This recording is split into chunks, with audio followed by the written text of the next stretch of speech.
Taste the Daily. 2021 சட்டமன்ற தேர்தலில் நிறைவேற்ற முடியாத வாக்குறுதிகளை அளித்துவிட்டு ஸ்டாலின் அரசு தற்போது விழிப்புதுங்கி நிற்பதாக அதிமுக பொதுச் செயலாளரும் சட்டமன்ற எதிர்க்கட்சித் தலைவருமான எடப்பாடி கே பழனிசாமி விமர்சித்தார்.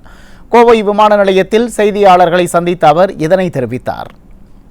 சில அரசு ஊழியர் சங்கங்கள் தெரிவித்த கருத்து, தற்போதைய முதலமைச்சர் திரு ஸ்டாலினுக்கு எதிர்க்கட்சி தலைவராக இருந்தால்தான் அரசு ஊழியர் மீது கரிசனம் வரும் என்றால் 2026 தமிழ்நாடு சட்டமன்ற பொதுத் தேர்தலில் அவருக்கு எதிர்க்கட்சி தலைவர் பதவியை அளிக்க நாங்கள் தயார் என்று அரசு ஊழியர் சங்க நிர்வாகிகள் வெளிப்படையாக தெரிவித்த கருத்து ஊடகத்திலேயும் பத்திரிகையில் அந்த கருத்து தான் நான் சொன்னேன். அதுவுமே அரசு ஊழியர்கள் இந்த கருத்து தெரிவிப்பதற்கு காரணமே 2021 சட்டமன்ற பொதுத் தேர்தலின் போது திராவிட முன்னேற்ற கழகத்தின் சார்பாக திராவிட முன்னேற்ற கழக தலைவர் அன்றைய தினம் எதிர்க்கட்சி தலைவராக இருந்த திரு ஸ்டாலின் அவர்கள் தேர்தல் அறிக்கையாக வெளியிட்டார்.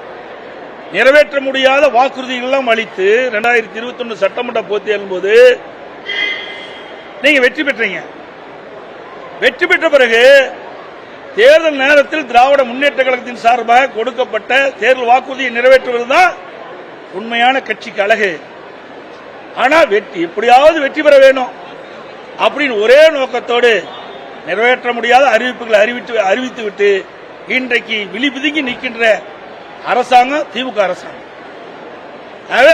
அரசு ஊழியர் கேட்கின்ற கேள்வி, தேர்தல் நேரத்தில் அரசு ஊழியர்களுக்கு கொடுக்கப்பட்ட வாக்குறுதியை நிறைவேற்றுங்கள் என்று. அதைத்தான் அவள் கேட்டாங்க.